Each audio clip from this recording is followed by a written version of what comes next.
Hello my dear friends, मेरे प्यारे बच्चों। फिर आ गया हूँ एक और वीडियो लेकर आपके लिए। आज मैं आपको वेव ऑप्टिक्स पढ़ाने वाला हूँ। रे ऑप्टिक्स के बाद आता है, पर पहले ज्ञान की बात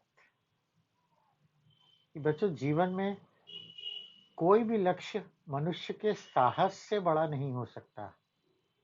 जीतने के लिए लड़ना जरूरी है, और मेरे शब्दों में जीतने से ज्यादा लड़ना जरूरी है, ताकि जीवन में हमें कभी अफसोस ना हो कि अरे अगर हम लड़ते तो शायद हम जीत जाते। हमें अपनी पूरी कोशिश करनी चाहिए। हमें वो लक्ष्य नहीं तो कोई और लक्ष्य जरूर मिलेगा, पर हमें प्रयास हमेशा करना चाहिए।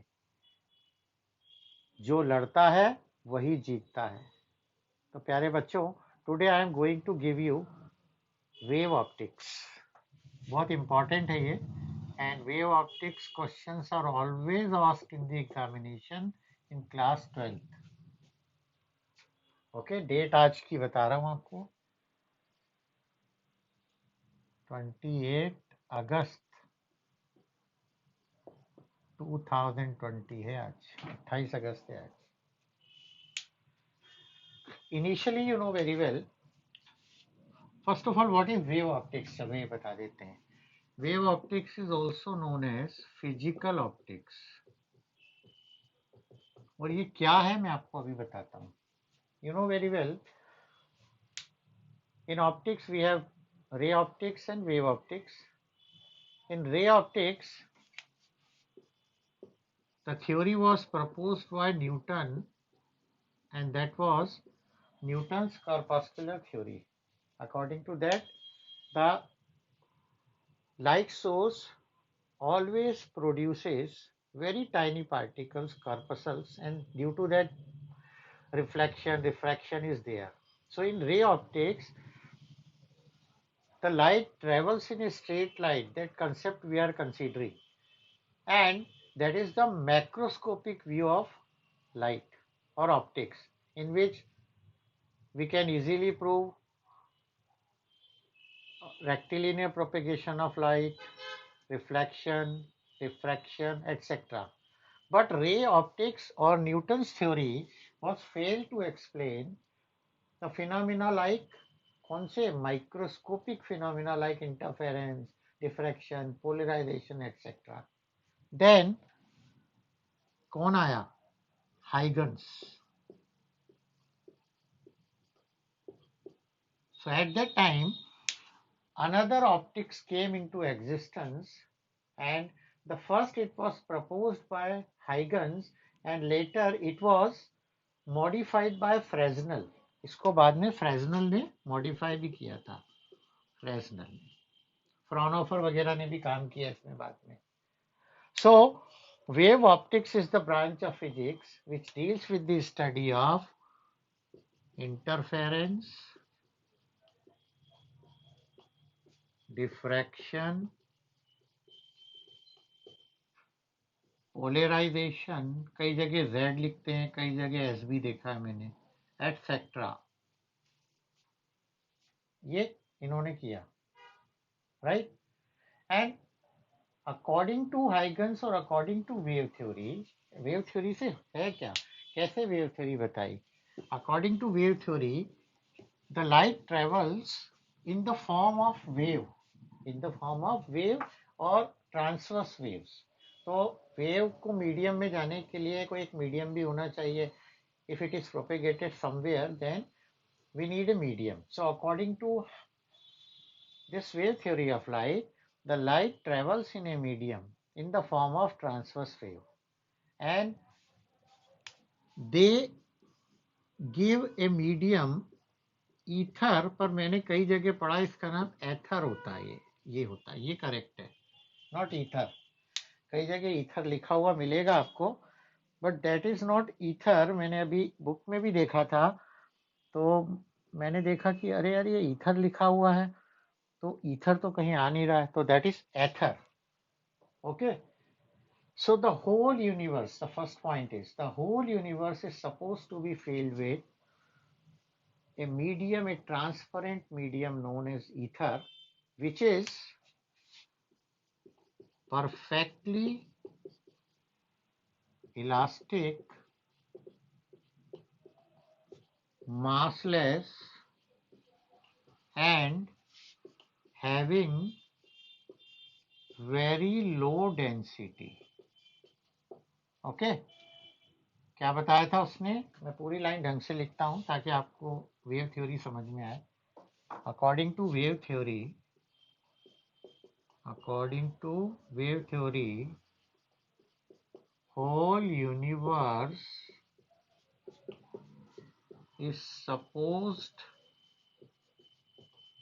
to be filled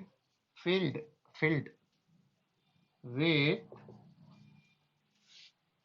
a transparent medium called ether. है ना? और ये ईथर कैसा था? ये ईथर था ल्यूमिनोफेरस. This ether is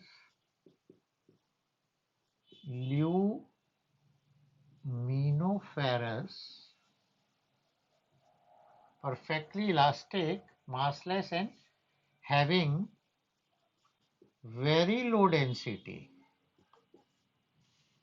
तो हमारे पूरे यूनिवर्स के अंदर एक मीडियम है और वो मीडियम ट्रांसपेरेंट है जिसकी डेंसिटी बहुत कम है, मासलेस है एंड परफेक्टली इलास्टिक. ल्यूमिनोफेरस मींस अगर कोई भी वाइब्रेशन उसके अंदर गया, स्ट्राइक किया, तो उसके अंदर चमक उत्पन्न होने लग जाएगी.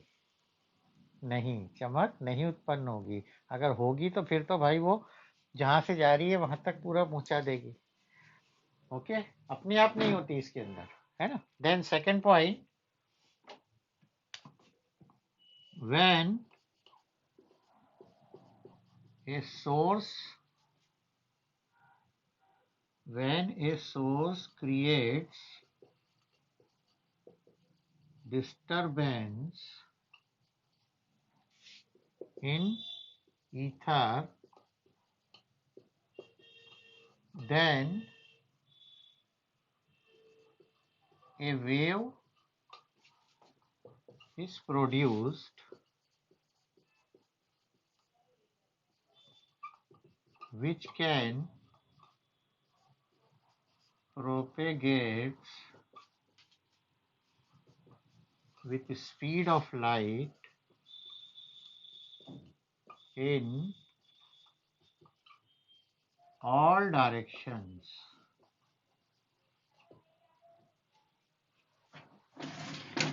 When these waves strikes our retina, then sensation की स्पेलिंग गलत कर दी. Sensation of vision is produced. देखा क्या बढ़िया बात कही है, बहुत शानदार है. When a source creates, जैसे पानी है, पानी में आपने पत्थर मारा तो उसमें वेव क्रिएट होती है. ऐसे ही ईथर के मीडियम में क्या होता है कि अगर कोई लाइट का सोर्स है तो वो डिस्टरबेंस प्रोड्यूस करेगा. Actually disturbance move from one place to another place and that is the wave motion and disturbance is wave.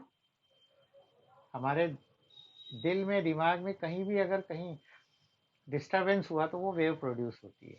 तो यहाँ देखिए, when a source creates disturbance in ether medium में, then a wave is produced which can propagate with speed of light in all directions.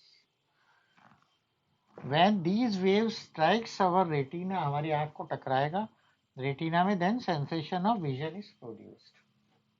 तो ये तो बता दिया उन्होंने, लेकिन लोगों ने पूछा यार अलग अलग कलर क्यों दिखाई देते, ये तो बताओ. तो वो थर्ड पॉइंट दिया उन्होंने. थर्ड पॉइंट क्या है देखिए, the wavelength of, her wave की वेवलेंथ होती है, आपको याद होगा. The wavelength of different color is different. और ये सही बात है। रेड कलर की वेवलेंथ आपको पता है मैक्सिमम होती है और वॉयलेट कलर की wavelength minimum. Their wavelength is different and so why हमें अलग अलग कलर दिखाई देते हैं। और न्यूटन बोलता था कि कॉर्पसल्स की साइज अलग अलग है इसलिए है। तो ठीक है भाई, उसकी बात भी सही है अपनी जगह। So the wavelength of different colour is different, right. अब यहाँ पर ईथर की बात की है तो किसी ने ईथर तो देखा नहीं कभी, तो क्यों ईथर हमें पता नहीं लग रहा और उसको क्यों डिस्कार्ड कर दिया गया। Actually the speed of light in a medium, अगर आप speed of light in a medium देखें तो उसका फार्मूला क्या होगा। हमने पढ़ा हुआ है ना वेव ऑप्टिक्स वगैरह, सॉरी वेव ऑप्टिक्स मतलब वेव पढ़ा है। The speed of light in a medium is v equal to होता है under root E upon rho. And what is E? Elasticity of medium and rho is density of medium. So the formula for speed of light in medium is under root E by rho and it is elasticity. So naturally ये proportional है और ये inversely है. If E is large then V is large. If rho is less then V is large. And you know very well the speed of light is very large, that is 3 into 10 to the power 8 meter per second. It means elasticity should be very high and density should be very low. और ऐसा medium possible नहीं है कि जिसकी elasticity बहुत ज़्यादा हो और डेंसिटी बहुत कम और मासलेस भी हो।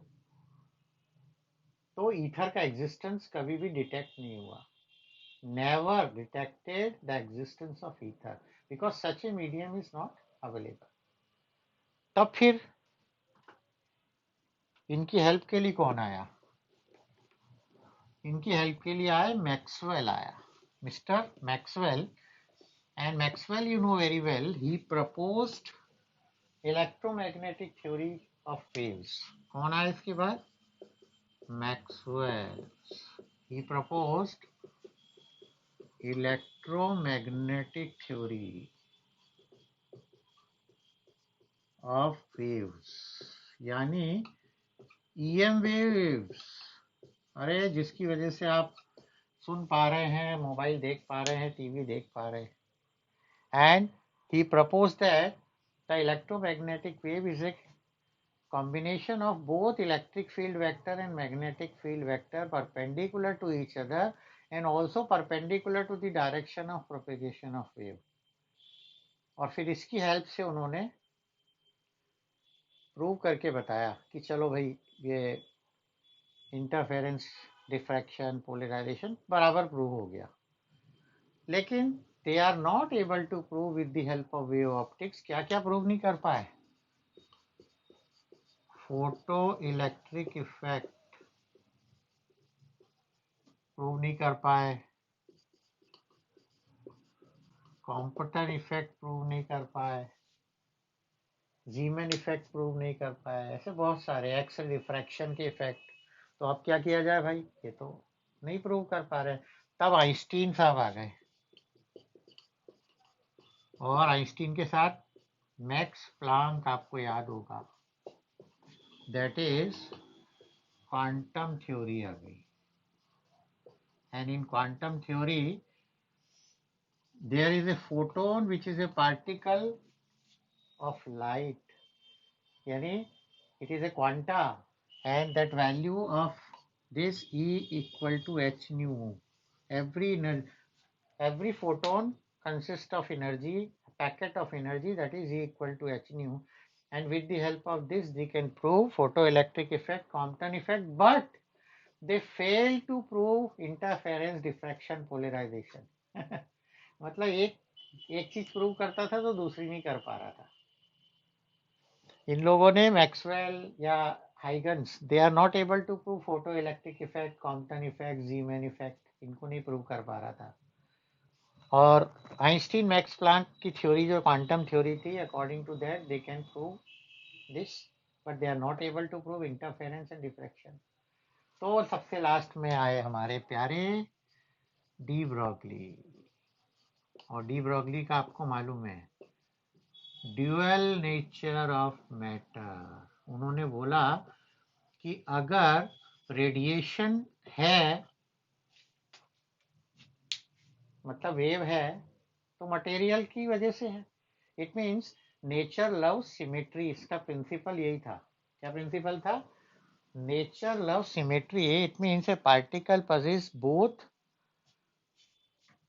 particle as well as wave nature. And when a particle is moving with some velocity, then it possesses de Broglie wavelength lambda equal to h upon mv. और उसकी हेल्प से they can prove everything.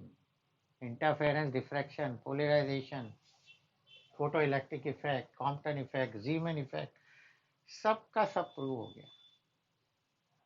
तो ये कुछ ज़्यादा हुआ है। अब मैं आपको बताऊं कि when light travels in the form of a wave, तो क्या वो वेव के फॉर्म में जाती है? तो वेव के फॉर्म में नहीं जाती, वो जाती है इन the form of a wave front. तो मैं आपको वेव फ्रंट बताना चाहता हूँ कि वेव फ्रंट क्या चीज़ है। तो अपन वेव फ्रंट पढ़ते हैं, और ये क्या प्रूव नहीं कर पा रहे थे, रामन इफेक्ट भी प्रूव नहीं किया था इन्होंने, याद रखिए। यहाँ एक और इफेक्ट है, कौन सा? रामन इफेक्ट। ये भी प्रूव नहीं कर पा रहे थे। तो ये बहुत सारी चीजें हो गई। And now I am going to give you the real mathematics of wave optics, कि आखिर वेव ऑप्टिक्स में कैसे वेव्स मूव करती हैं। So in wave optics the waves they moves in the form of a wave front. तो सबसे पहले हमें वेव फ्रंट का कंसेप्ट पढ़ना पड़ेगा। Suppose this is a source of light, एक पॉइंट सोर्स है, point source of light, and when it sends out disturbance, that those disturbance are in all the directions and disturbance are in the medium, तो medium के particle नाचने लगेंगे। जैसे आपको मैं energy दे दूं तो आप नाचने लग जाओगे। तो हम ऐसे लोग ढूंढेंगे। आपने देखा होगा गरबा हो रहा है या डांस हो रहा है, तो हीरो हीरोइन को सोर्स मान लिया हमने, और उसके आसपास जो एक्स्ट्राज होते हैं वो एक गोल घेरा बना के नाच करते रहते हैं, ऐसे डांस कर रहे हैं। तो हम ऐसे लोग लेंगे कि जो एक जैसे फेज में डांस कर रहे हैं, and their distance is also same from the hero and heroine. ऐसे नहीं लेंगे कि कोई कैसे भी नाच रहा है, उसको हटा देंगे अलग। It means we are taking those particles which are vibrating in the same phase. आप देखते भी होंगे कि हीरो हीरोइन आगे बढ़े तो उनका ग्रुप भी आगे बढ़ जाता है, उनका distance is always constant, just like in garba. Garba में सारे सर्कल्स आप देखते होंगे, they are always at a same distance. It means they are forming a wave front. आप समझ गए होंगे आप। So here number of particles are vibrating, and we are taking those particles which are at a same distance from the source of light and vibrating in the same phase. तो वो sphere के surface पे होंगे। यहाँ तो मैं 2D बना रहा हूँ, लेकिन 3D होगा, स्फीयर बनेगा। So this is my wave front, this is my wave front, क्योंकि इसमें हर पार्टिकल का डिस्टेंस सेंटर से क्या है? कांस्टेंट है, देखो। And they all are vibrating in the same phase. तो इसकी डेफिनेशन लिख रहा हूं मैं। इट इज द, ये पूछी जाती है वैसे, it is the locus of all such particles of a medium which are vibrating in the same phase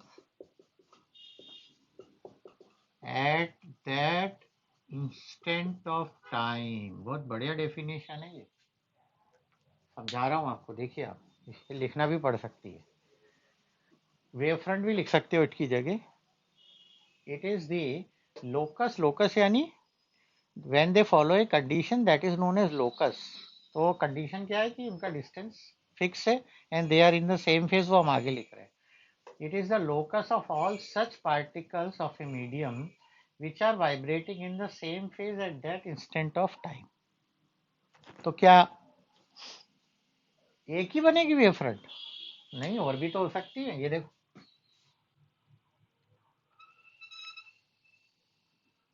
ये एक और आ गई. क्या अलग अलग गर्भे के गोले बन गए आपके. इसका मतलब वेव फ्रंट के कुछ टाइप्स भी हो सकते हैं. तो हम वेव फ्रंट के टाइप्स देखते हैं. And the first is spherical wave front. मैं क्या ले रहा हूं आपको? Types of wave front. Types of wave front. So number 1, spherical wave front. Spherical अभी बनी. कब बनी? कब बनी बच्चों? शाबाश. क्योंकि जब पॉइंट सोर्स होता है, लाइट का सोर्स जैसा हो जाए पॉइंट, तो उसको हम क्या कहते हैं? Spherical wave front. When source of light is a point source, then a spherical wavefront is formed. ये बन तो गया. देखा आपने? अरे एक 3 से 2 निशान है. वेव फ्रंट का भी डायग्राम यही था और स्फेरिकल वेव फ्रंट का भी यही है. यानी ये क्या है हमारी? ये है स्फेरिकल वेव फ्रंट. तो कुछ बच्चे बोले अरे अरे सर ये क्या बात कर दी आपने, हम तो ट्यूबलाइट यूज करेंगे, लीनियर सोर्स या स्लिट यूज करेंगे. फिर से देख लो. When source of light is a point source, then a spherical wavefront is formed. लेकिन अगर लीनियर सोर्स हो या स्लिट हो तो सिलेंड्रिकल वेवफ्रंट होती है. यानी second is cylindrical wavefront. Cylindrical wavefront. So when source of light is linear, कैसा है? Linear or slit, then a अरे ये तो हटा दे यार. Then a cylindrical wavefront is formed. क्योंकि सिलेंडर होगा तभी वो फॉलो होगी कंडीशन. कैसे कंडीशन फॉलो होगी? Just look here. This is a linear source. तो इससे इक्विडिस्टेंट पे आपको यहाँ लेना पड़ेगा. एंड इक्विडिस्टेंट पे आप लेंगे तो बनेगा क्या प्यारे बच्चों? रेक्टेंगल बनता है. But we are not taking rectangle. Why? अरे हम तो 3 डायमेंशन में जाएंगे ना. तो रेक्टेंगल को गोल घुमाओ, क्या बना? हाँ, सिलेंडर. ये देखो. So here we have a, sorry है थोड़ा अच्छा नहीं बन रहा. ये देखो. इसका मतलब ये देखो, स्फेरिकल भी बनी. Not only spherical but also, so this is a cylindrical wavefront. This is a cylindrical wavefront. थोड़ा डायग्राम अच्छा नहीं लग रहा होगा आपको, तो मैं एक बार और बना देता हूँ. आप घबराए नहीं. ये अरे क्या हो रहा है? चिपक रहा है इसको. And after that we have one more wavefront जो सबसे ज्यादा इंपॉर्टेंट है. ये मैं सिलेंड्रिकल फिर से बना रहा हूँ. अच्छी नहीं लग रही है ना. कई बच्चे लिख देंगे मेरे को कमेंट में कि अरे अरे सर थोड़ा तो खूबसूरत बनाया करो. ये देखो, अब अच्छी बना रही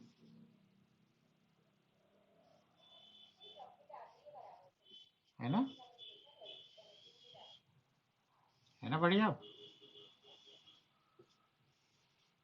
correct.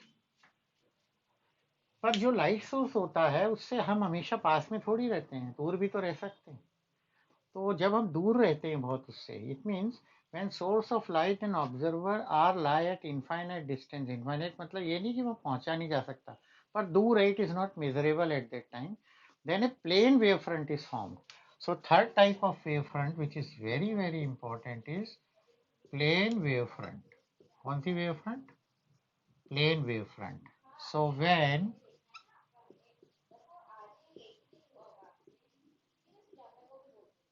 source of light and observer lies at infinite distance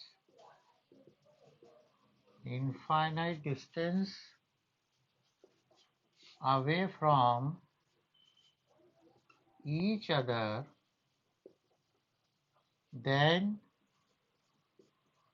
a plane wavefront, then we can see only a part of the wavefront. Then we can see only a part of spherical या cylindrical, दोनों में से कुछ भी, a part of wavefront. This is called plane wavefront. तो plane wavefront मतलब जिसमें पापड़ जैसे, मतलब मैं आ रहा हूँ और मेरा मोटापा नहीं दिख रहा है, बस आपको दिख रहा है कि अरे ये तो कोई रेक्टेंगल आ रहा है और ये स्फीयर नहीं है, कोई सर्कल आ रहा है, कोई दूर से दिखता है हमें तो ऐसे ही दिखाई देता है। देखो ये देखो ऐसा, ये देखो, this is a plane wave front. कैसी वेव फ्रंट है ये? Plane wave front, because plane wave front में आपको 3 डायमेंशन नहीं दिखाई दे। इसी से अब आप लोगों ने कहा होगा कि अगर कोई भी वेव फ्रंट है तो उसकी एनर्जी कहाँ है? तो उसकी एनर्जी मालूम है कहाँ होती है? उसकी एनर्जी होती है रेज में। तो रेज कहाँ से आई यहाँ? ये तो रे ऑप्टिक्स है ही नहीं, पर देखिए रे ऑप्टिक्स को लिया तो उन्होंने क्या किया, इस पे नॉर्मल डाल दिए। क्या डाल दिया? ये नॉर्मल, ये नॉर्मल। और ये नॉर्मल जो है इन्हें हम कहते हैं रेज ऑफ लाइट। अरे भाई आप किस पे सोते हो? बेड पे। तो बेड कैसा होता है? बेड ऐसा होता है और उसमें ऐसी टांगे लगी होती है, तभी तो वो टिका हुआ है। या टेबल, तो टेबल का जो टॉप है that is plane wave front, और जो उसकी टांगे हैं normal, that is known as rays of light. और रेज ऑफ लाइट ने, यानी टांगों ने, जो उसकी लेग्स है आपकी टेबल की, उन्होंने टेबल को संभाल रखा है। यानी the total energy is carried by the rays of light. तो यार रेज ऑफ लाइट की एक नई डेफिनेशन है, ये तो आप समझ ही गए। When source of light and observer lies at infinite distance away from each other, then we can see only a part of wavefront, and this is called plane wavefront. और इसी के अंदर हम नॉर्मल भी डाल के बता देते हैं कि ये क्या है। The normal drawn on the surface at the, है ना, at the surface of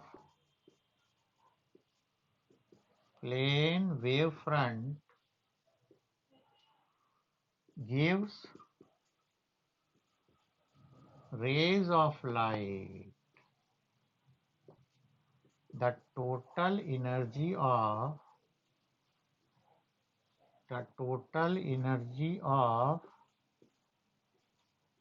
wavefront is carried by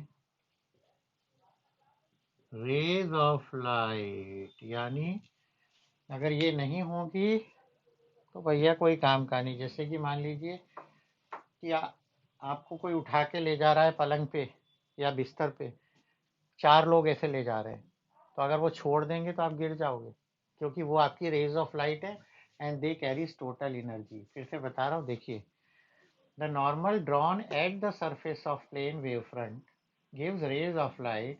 the total energy of wave front is carried by rays of light. तो आप हमको ये बात तो पता लग गई। क्या पता लगी? कि in wave optics this theory was given by Christian Huygens, and Later on, it was modified by Mr. Fresnel. And wave optics क्यों दिया गया? Because with the ray optics, Newton was not able to prove interference, diffraction, polarization, etc., the microscopic phenomena. And so Huygens proposed the wave theory. And in wave theory, the light travels, propagates in the form of wavefront. And we have spherical wavefront, we have cylindrical wavefront, and we have plane wavefront. और अब लोगों ने हाइगन से पूछा कि भैया तू ये बता कि ये वेवफ्रंट आगे चलेगी कैसे, ये तो बता. Then he proposed the principle, Huygens principle, which is very important. तो वो मैं अगले वीडियो में दे रहा हूँ क्योंकि इसमें अब टाइम हो गया, आप थक भी गए होगे. तो प्यारे बच्चों, घर में रहो, खुश रहो, माता पिता से प्यार लो, प्यार दो, दोस्तों से भी प्यार करो.